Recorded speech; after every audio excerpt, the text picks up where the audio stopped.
as to what ought to be done with Burns's information.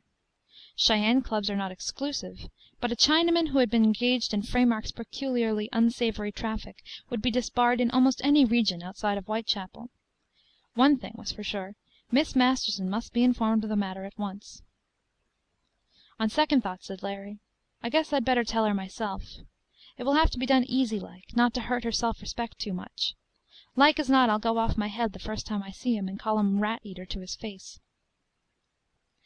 Well, to get back to the day of the dance, I was wondering whether Larry would stay over to tell Miss Masterson about it the next day, for of course he couldn't spring such a thing on a girl at a party. That evening I dressed early, and went down to the station at 9 to meet Larry. The extra came in, but no Larry. I saw Connolly, the conductor, and asked him if he had seen anything of O'Toole, but he said he hadn't, that the station at Grover was open when he came through, but that he had found no train orders, and couldn't raise anyone, so he supposed O'Toole had come up on the 153. I went back to the office and called Grover, but got no answer. Then I sat down at the instrument and called for 15 minutes straight. I wanted to go then and hunt up the conductor on 153, the passenger that went through Grover at 5:30 in the afternoon, and ask him what he knew about Larry, but it was then 9:45, and I knew Miss Masterson would be waiting, so I jumped into the carriage and told the driver to make up time. On my way to the Mastersons I did some tall thinking. I could find no explanation for O'Toole's non-appearance, but the business of the moment was to invent one for Miss Masterson that would neither alarm nor offend her.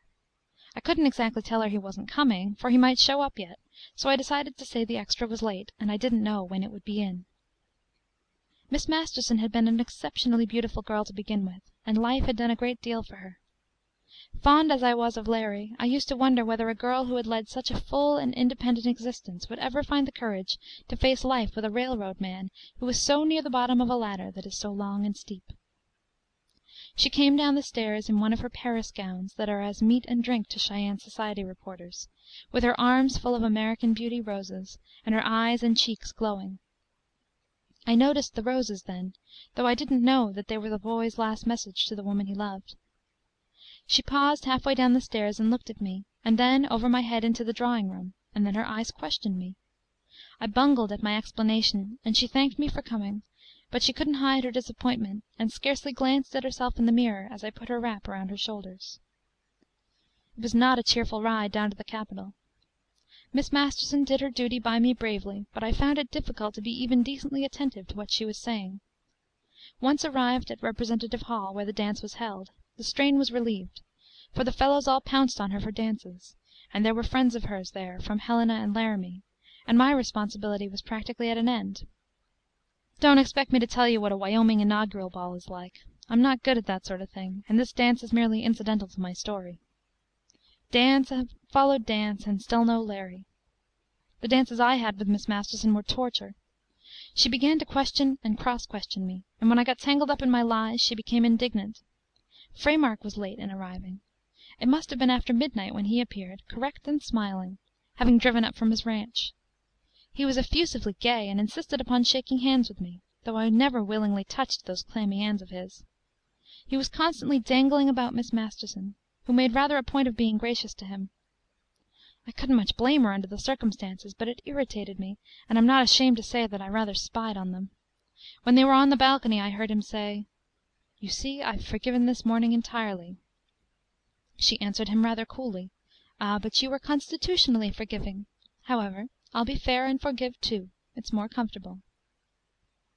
Then he said, in a slow, insinuating tone, and I could fairly see him thrust out those impudent red lips of his as he said it, "If I can teach you to forgive, I wonder whether I could not also teach you to forget? I almost think I could. At any rate, I shall make you remember this night. Rappelle-toi lorsque les destinées m'auront de toi pour jamais séparé." As they came in, I saw him slip one of Larry's red roses into his pocket. It was not until near the end of the dance that the clock of destiny sounded the first stroke of the tragedy. I remember how gay the scene was, so gay that I had almost forgotten my anxiety in the music, flowers, and laughter. The orchestra was playing a waltz, drawing the strains out long and sweet like the notes of a flute, and Fremark was dancing with Helen. I was not dancing myself then, and suddenly noticed some confusion among the waiters who stood watching by one of the doors, and Larry's black dog, Duke, all foam at the mouth, shot in the side, and bleeding, dashed in through the door, and eluding the caterer's men, ran half the length of the hall, and threw himself at Fremark's feet, uttering a howl piteous enough to herald any sort of calamity.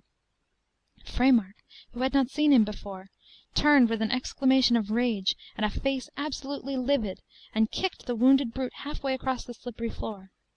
There was something fiendishly brutal and horrible in the episode. It was the breaking out of the barbarian blood through his mask of European civilization, a jet of black mud that spurted up from some nameless pest-hole of filthy heathen cities. The music stopped. People began moving about in a confused mass, and I saw Helen's eyes seeking mine appealingly. I hurried to her, and by the time I reached her, Fremark had disappeared. "Get the carriage and take care of Duke," she said, and her voice trembled like that of one shivering with cold. When we were in the carriage, she spread one of the robes on her knee, and I lifted the dog up to her, and she took him in her arms, comforting him. "Where is Larry, and what does all this mean?" she asked. "You can't put me off any longer, for I danced with a man who came up on the extra." Then I made a clean breast of it, and told her what I knew, which was little enough. "Do you think he is ill?" she asked. I replied, "I don't know what to think. I'm all at sea." For since the appearance of the dog I was genuinely alarmed. She was silent for a long time, but when the rays of the electric street lights flashed at intervals into the carriage, I could see that she was leaning back, with her eyes closed and the dog's nose against her throat. At last she said, with a note of entreaty in her voice, "Can't you think of anything?" I saw that she was thoroughly frightened, and told her that it would probably all end in a joke, and that I would telephone her as soon as I heard from Larry, and would more than likely have something amusing to tell her. It was snowing hard when we reached the Senator's, and when we got out of the carriage she gave Duke tenderly over to me, and I remember how she dragged on my arm, and how played out and exhausted she seemed. "You really must not worry at all," I said. "You know how uncertain railroad men are. It's sure to be better at the next inaugural ball. We'll all be dancing together then."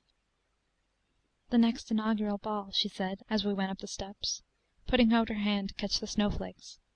"That seems a long way off." I got down to the office late next morning, and before I had time to try Grover, the dispatcher at Holyoke called me up to ask whether Larry were still in Cheyenne. He couldn't raise Grover, he said, and he wanted to give Larry train orders for 151, the eastbound passenger. When he heard what I had to say, he told me I had better go down to Grover on 151 myself, as the storm threatened to tie up all the trains, and we might look for trouble. I had the veterinary surgeon fix up Duke's side, and I put him in the express car, and boarded the 151 with a mighty cold, uncomfortable sensation in the region of my diaphragm. It had snowed all night long, and the storm had developed into a blizzard, and the passenger had difficulty in making any headway at all.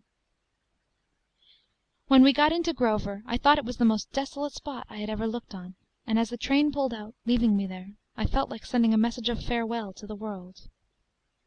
You know what Grover is, a red box of a station, section house barricaded by coal sheds, and a little group of dwellings at the end of everything, with a desert running out on every side to the skyline.